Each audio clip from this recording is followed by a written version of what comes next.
Selamat malam Pak Richard. Perkenalkan, nama saya Kurniawati dengan NIM 010-1721-0119 dari Prodi S1 Akuntansi. Pada presentasi kali ini saya akan menyajikan sebuah pemikiran yang berjudul kasus kerumunan yang memicu petaka COVID-19 dilihat dari sudut pandang filsafat eksistensialisme dari Soren Kierkegaard.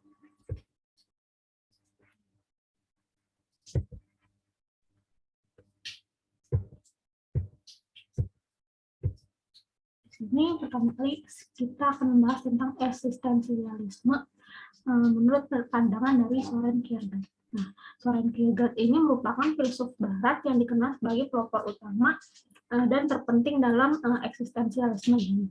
Nah, baginya eksistensialisme ini adalah filsafat yang meyakini bahwa pemikiran filosofis yang bermula dari manusia, bukan sekadar subjek yang berpikir, tetapi individu manusia yang selain juga dia hidup, berperasaan, dan bertindak. Di dalam eksistensi manusia terhadap 3 lingkup. Kierkegaard mengklasifikasi eksistensi menjadi 3 tahap, yaitu yang pertama ada tahap estetik atau estetis. Di sini tahap estetis ini di mana orientasi hidup manusia sepenuhnya diarahkan untuk mendapat kesenangan.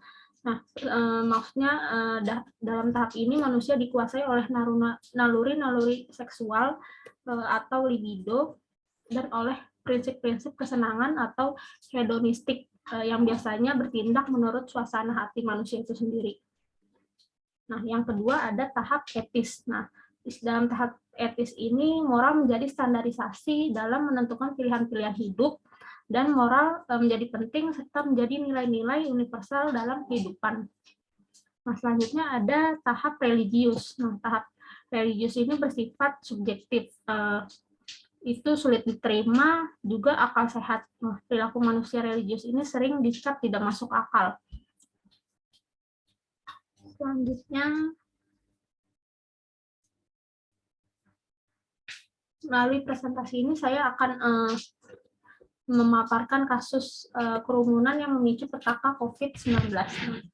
Bisa kita lihat berdasarkan survei yang dilakukan oleh Satgas Penanganan COVID-19 pada tahun 2021, tingkat kepatuhan warga ini menghindari kerumunan masih rendah. Nah, hanya 20,9% kabupaten atau kota yang sudah menerapkan kebijakan penghindaran tersebut. Nah, misalnya juga masih belum sepenuhnya mencegah terjadi kerumunan.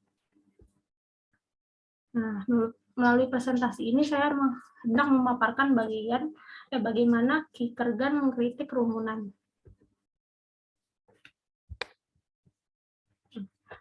Di era new normal ini banyak aktivitas yang sudah kembali ya, seperti sedia kala. Nah, tentu saja dengan tetap memperhatikan protokol kesehatan, harapannya kasus penularan ini tidak akan menanjak ya, tidak akan melonjak. Nah, namun terjadi justru sebaliknya. Nah, pelonggaran aturan ini justru membuat jumlah kasus melonjak setiap harinya.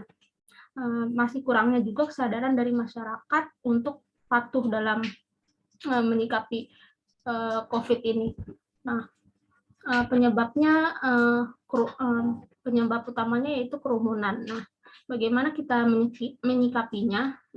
Kita bisa lihat dari pandangan berbagai para filsuf. Nah, ya, salah satunya ada kritik dari Kierkegaard terhadap kerumunan. Nah, Kierkegaard ini mengkritik bahwa kerumunan merupakan bentuk suatu dari sebuah kepalsuan hidup.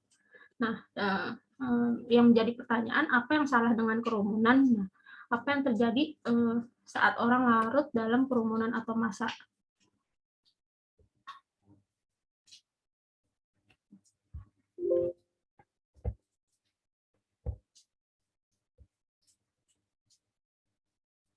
Pemikiran Kierkegaard ini tentu saja relevan dengan kehidupan manusia yang selalu berjuang tak kenal henti mencari makna dan kepenuhan hidup.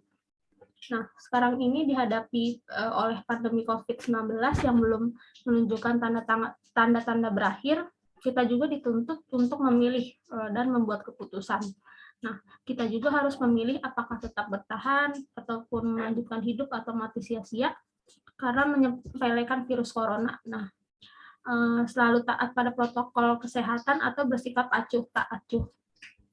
Nah, melalui pandangan Kigat ini kita bahwa berada dalam kerumunan merupakan suatu bentuk kepalsuan hidup atau menghilangkan identitas diri barangkali tidak sesuai dengan budaya bangsa kita yang selalu menekankan kolektivitas, gotong royong atau sebagainya. Nah, dan sebagian besar juga dari kita masih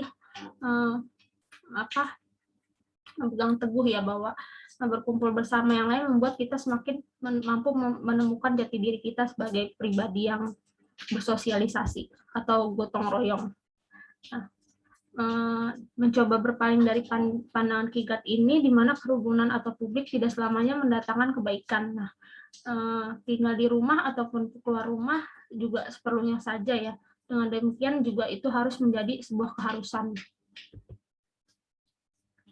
Dari penjelasan di atas dapat disimpulkan juga dari pemikiran Kierkegaard bahwa kita sesungguhnya diingatkan bahwa perubahan itu dimulai dari diri kita sendiri dan harus disertai oleh hasrat dan komitmennya tinggi. Bila hal ini kita